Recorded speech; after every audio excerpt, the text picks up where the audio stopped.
tugasnya sangat mulia sekaligus berat luar biasa, mengajak manusia mentauhidkan Allah Subhanahu wa taala. Nabi Ibrahim meminta kalau ada yang menceritakan menyebut namanya isinya kebaikan. Luasnya kurang dari 4 kali lapangan sepak bola, tetapi diperebutkan oleh 3,5 miliar penduduk dunia. Umat Islam berupa mempertahankannya, orang Nasrani merasa memilikinya, orang Yahudi ingin menjadikan sebagai negara. Nabi Ibrahim berdoa di dalam surah Asy-Syu'ara ayat 84. Doanya berbunyi, waj'al li lisana sidqin fil akhirin. Ya Allah, jadikan untukku buah tutur kata yang baik bagi orang-orang setelah aku. Nabi Ibrahim minta kepada Allah jangan ada yang ngomongin jelek tentang dirinya. Nabi Ibrahim meminta kalau ada yang menceritakan menyebut namanya isinya kebaikan. Dalam satu ungkapan disebutkan zikrul hasani ba'dal mauti ziyadatul umri ba'dal umri. Menyebut kebaikan seseorang setelah kematiannya itu merupakan tambahan umur bagi dia setelah umur yang sesungguhnya. Jadi kalau ada kita sudah mati kok orang masih ngomongin kita yang baik-baik, wah Bapak Fulan ini Masya Allah dulu kalau ngimami menyenangkan, Bapak Fulan ini Masya Allah wakaf masjidnya sangat luar biasa dimanfaatkan, Bapak Fulan ini Masya Allah ulama yang karyanya luar biasa. Kita tiap hari nyebut nama ulama-ulama tadi Pak. Ini merupakan tambahan kebaikan, tambahan umur walaupun dia sudah mati. Tapi kalau kita masih hidup kok orang pada ngomongin jelek kita, nah itu kematian sebelum kematian Pak. Ya.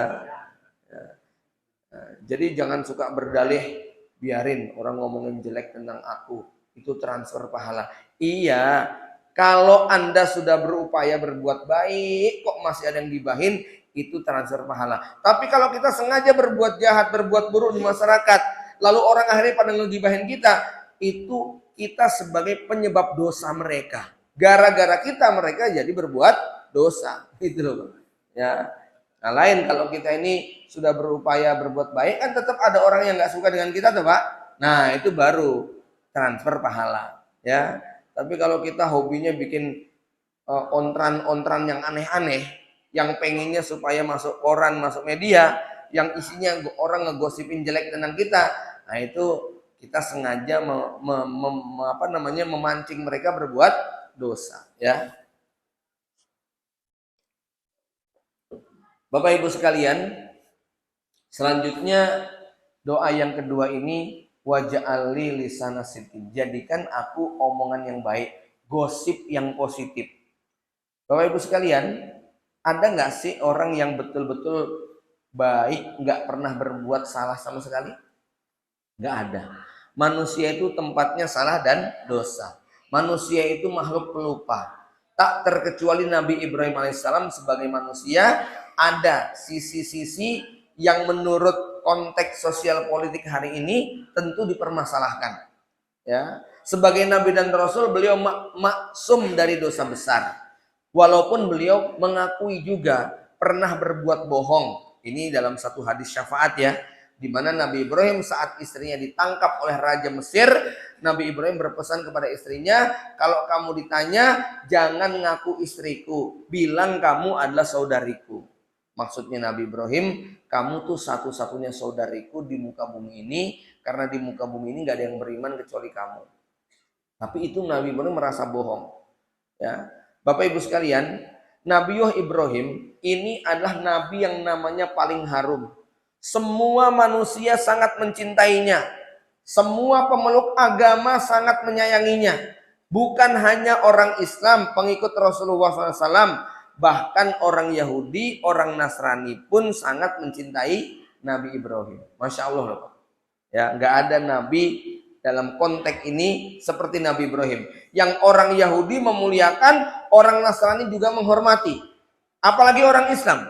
Rasulullah itu masih dibenci sama Yahudi, dimusuhi, dikhianati, diperangi. Rasulullah itu sampai mubahalah dengan orang Nasrani. Mereka mencaci maki Rasulullah SAW. Tapi nggak ada yang mencaci maki Nabi Ibrahim. Nggak ada yang membenci Nabi Ibrahim. Saking cinta dan sayangnya orang Nasrani mengatakan Ibrahim itu Nasrani loh. Ya, Saking cinta dan sayangnya orang Yahudi mengatakan enggak, Ibrahim itu Yahudi. Lalu Allah mengatakan apa? Maka na Ibrahimu Yahudiyan wala Nasroniyan, walakin kana hanifan muslimah wa ma kana minal musyrikin. Ibrahim bukan Yahudi, Ibrahim bukan Nasrani. Ibrahim itu hanifan muslimah. Disinilah Imam Qatadah sampai mengatakan ma min ahli dinin illa wallabihi. Tidak ada satupun pemeluk agama kecuali mereka sangat cinta kepada Nabi Ibrahim alaihissalam. Nggak ada orang seperti Nabi Ibrahim. Di Hebron, di tempat Nabi Ibrahim tinggal, ya di Palestina, itu ada masjid. Masjidnya itu ada 3 pintu. Pintu yang depan buat orang Islam, pintu yang samping kiri buat orang Kristen, pintu yang samping kanan belakang buat orang Yahudi. Ya, karena di masjid itu ada kuburannya Nabi Ibrahim alaihissalam. Gitu loh. Ya, ada masjid kok buat 3 agama. Nah, itu cuma Masjid Khalil Hebron, gitu kan, ya. Karena semuanya sangat mencintai Nabi Ibrahim alaihissalam. Ya. Jadi di muka bumi ini tidak ada tempat yang diperebutkan oleh manusia kecuali sepetak tanah di Baitul Maqdis. Luasnya kurang dari 4 kali lapangan sepak bola. Tetapi diperebutkan oleh 3,5 miliar penduduk dunia.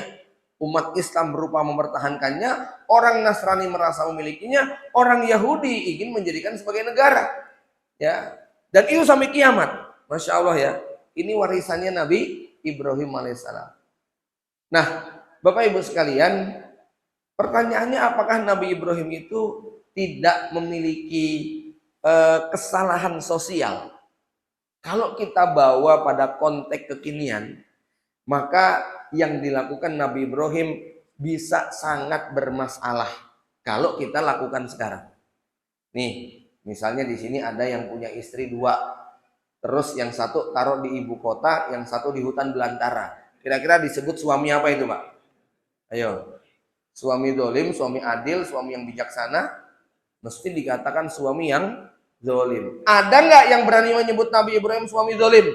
Gara-gara memisahkan Hajar dan Sarah di 2 tempat yang berbeda. Yang satu di ibu kota Palestina, yang satu di hutan di tengah padang pasir.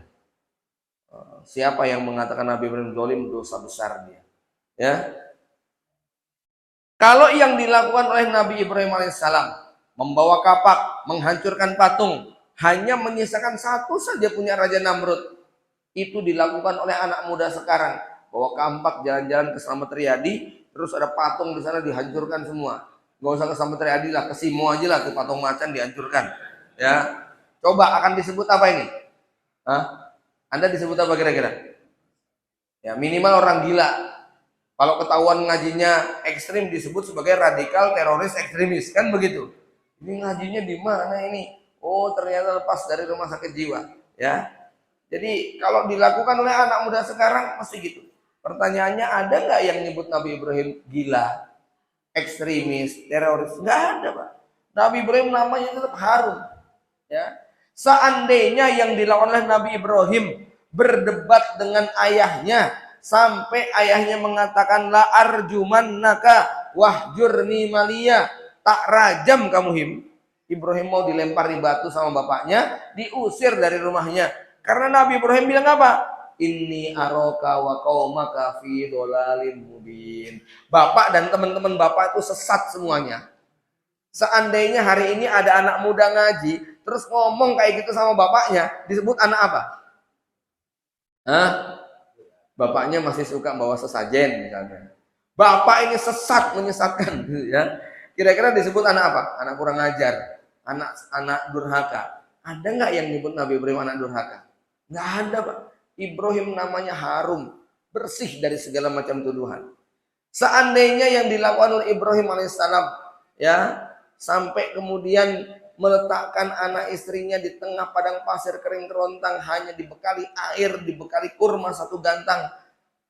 Itu dicontoh oleh orang sekarang. Ini pasti disebut sebagai bapak yang nggak benar. Apalagi yang terakhir ini, malam hari bermimpi nyembelih anaknya. Jenengan misalnya ngalami begitu, malam mimpi nyembelih anak, terus pagi mau dipraktekkan. Kira-kira disebut apa? Hah? psikopat, pembunuh biadab, orang sadis, kejam. Ada nggak yang nuduh Nabi Ibrahim sebagai pembunuh, sebagai psikopat? Nggak ada, Pak. Harum sekali nama Nabi Ibrahim alaihissalam. Ya, kenapa? Waja'ali lisana sidqin. Ya Allah, jadikan aku buah tutur kata yang baik. Jadikan aku ini sebagai obrolan yang baik-baik. Jangan ada orang yang ngomongin jelek tentang aku. Ini doa waja'ali lisana sidqin. Ini saya berimajinasi, Pak ya. Nabi Ismail waktu kecil itu kan sudah tinggal bersama tetangga yang baru-baru ya, yang tendanya mulai berdatangan. Itu kira-kira di umur 7, 8, 9, 10 tahun. Wajar nggak Nabi Ismail ngomong gini sama ibunya? Bunda, ayah kemana sih? Gitu ya. Wajar nggak, Pak? Wajar, nggak pernah lihat bapaknya. Sampai dewasa nggak pernah lihat. Padahal tetangganya punya bapak semuanya. Nah, kira-kira jawaban ibunya apa? Hah? Jawaban ibunya apa? Bu, kira-kira jawabannya apa, Bu? Bunda, ayah kemana sih? Ya, kalau nggak punya lisan sidqin, itu mungkin ibunya kan menjawab begini, emang bapakmu itu keterlaluan, gitu loh ya. Ninggalkan kita cuman berdua di padang pasir, kamu tuh hampir mati loh waktu kecil, gitu kan ya. Masa ditinggal berdua cuman satu kantung air dan satu kantung kurma, begitu kan? Itu kan nggak nalar. Emangnya mana nggak pernah transfer, nggak pernah kirim jajan, nggak pernah jenguk. Itu kalau nggak punya lisana sidqin. Tapi karena Nabi Ibrahim itu mengajarkan lisana sidqin, ini kira-kira jawaban Ibunda Hajar begini. Nah, Ismail, ayah kamu itu seorang nabi dan rasul. Tugasnya sangat mulia sekaligus berat luar biasa. Mengajak manusia mentauhidkan Allah Subhanahu wa taala. Nabimu itu ulul azmi, rasul yang mendapat pujian cukup berat. Misinya mentauhidkan manusia. Lah kok kita ditinggal di sini berdua, Mak? Gitu ya. Ismail, ayah itu sangat cinta kepada kamu. Cuman cintanya kepada Allah di atas segala-galanya. Dan kita memang harus mengutamakan Allah Subhanahu wa taala. Allah akan mengganti yang lebih baik. Dunia ini cuma sementara. Nggak usah banyak drama, ya. Sudah nikmati apa yang Allah perintahkan. Jalani dengan ikhlas dan ketabahan. Wah, kira-kira gitu. Bu, suaminya dengan pergi seminggu nggak pulang-pulang. Anaknya nanya, jawabannya apa, Bu? Bapakmu tuh kelakuannya emang kayak gitu, nak. Ya, ngelayap nggak bilang-bilang, di bel nggak diangkat, di WA nggak dijawab. Besok kalau gede jangan kayak bapakmu ya. Oh, malah ditambah-tambah. Itu nggak punya lisan sidqin itu kayak gitu, Pak. Ya. Jadi ibu-ibu jaga nama baik suami, semenjengkelkan apapun, gitu loh. Ya, karena Anda kalau berada pada posisi Ibunda Hajar, nggak tahu akan ngomong apa itu. Begitu lah. Akan ngomel-ngomel kayak apa itu. Tapi Ibunda Hajar mampu mendidik Ismail sehingga ketika Ismail setelah sekian belas tahun gak jumpa, tahu-tahu Nabi Ibrahim datang pada tanggal 9 Zulhijjah, ketemu di Arafah, malamnya nginep di Muzdalifah. Malam hari Nabi Ibrahim bermimpi, inni arafil manami anni azbahuka fangdur madza taro. Anakku, Ananda Ismail, semalam bapak mimpi, nak. Ya, mimpi nyembelih kamu. Kira-kira gimana pendapatmu? Itu tanggal 10 Zulhijjah pagi. Apa jawaban Nabi Ismail? Ya abatif alma tu'mar. Satajiduni insyaallah minas sabirin. Kalau Ismail nggak punya lisan sidqin, apa jawabannya kira-kira? Bapak itu mbak otaknya dipakai, gitu loh ya. Belasan tahun nggak pernah jenguk, nggak pernah nengok, nggak pernah kirim uang, nggak pernah didik, nggak pernah nyekolahkan, datang mau nyembelih anak, begitu kan? Apa kata dunia, gitu kan? Ya, itu kalau nggak punya lisana sidqin. Karena punya lisana sidqin, jawaban Ismail apa? Ya abatif alma tu'mar. Wahai ayah, laksanakan apapun perintah Allah. Satajiduni insyaallah minas sabirin. Mudah-mudahan engkau dapati aku termasuk yang sabar untuk menghadapi ini semuanya. Lepas bajuku, ikat mataku, tutup mataku, ikat tangan dan kakiku. Aku khawatir nanti memberontak. Ibrahim membawa Ismail ke atas bukit yang ada sebuah batunya, batu besarnya. Nah, batunya masih ada sampai sekarang, Pak ya. Kalau dengan umroh nanti biasanya ditunjukkan sama tour leadernya. Itu batu tempat di mana, jadi setelah dari Musdalifah itu ya, kita kalau habis city tour dari Arafah nanti lewat Musdalifah kemudian ke Mina. Di situ di dekat Mina ada batu tempat Nabi Ibrahim mau nyembelih Ismail. Ya, Bapak Ibu sekalian, ini lisana sidikin. Nah pertanyaannya begini, apa ya yang membuat kita bisa mendapatkan lisana sidikin? Gimana ya supaya orang itu ngomongin baik tentang kita? Di awal tadi saya sudah katakan, kita ini disebut orang baik bukan karena kita nggak pernah berbuat salah sama sekali. Tetapi karena kebaikan kita lebih dirasakan daripada kekurangan dan keterbatasan kita. Contoh, kita punya tetangga. Tetangganya itu mungkin ke pengajian jarang, sholat berjamaah sering masbuk. Ya jarang nampak lah dia itu, kita nggak pernah melihat dia ngaji, nggak pernah melihat dia bangun malam, nggak pernah melihat dia zikir pagi petang secara ekspresif ya habis sholat gitu. Tapi orang ini Pak, Masya Allah, tiap Jumat bagi nasi berkat. Tiap bulan ngumpulin tetangga, fakir miskin, anak yatim, bagi-bagi sembako dan amplop. Nek pulang umroh nggak tanggung-tanggung, tetangganya kalau ngasih air zam-zam saliter gitu ya. Kurmanya 3 kilo, sajadah sama sorbannya lengkap. Pertanyaan saya, ini orang disebut orang apa Pak? Orang baik atau orang jahat? Orang baik. Walaupun kita ngelihat jarang dia beribadah. Ibu punya suami mungkin agak keras, mungkin agak kasar, mungkin males ngaji, ke masjid pun sering masbuk. Tapi suami ibu punya prinsip seperti BMT Amanah Solo, opo butuhmu tak cukupi, opo karepmu tak turuti. Wah. Kira-kira eman-eman mboten bu nek dipegat. Eman-eman. Dia akan kita sebut suami yang baik. Begitu loh. Karena apa? Sudah memberikan segalanya buat kita. Tapi ibu punya suami rajin ke masjid, rajin ngaji, rajin sholat, rajin puasa, rajin bangun malam, rajin zikir pagi petang. Tapi nggak pernah ngasih nafkah. Nah disebut suami apa itu? Masih dipertahankan nggak kira-kira?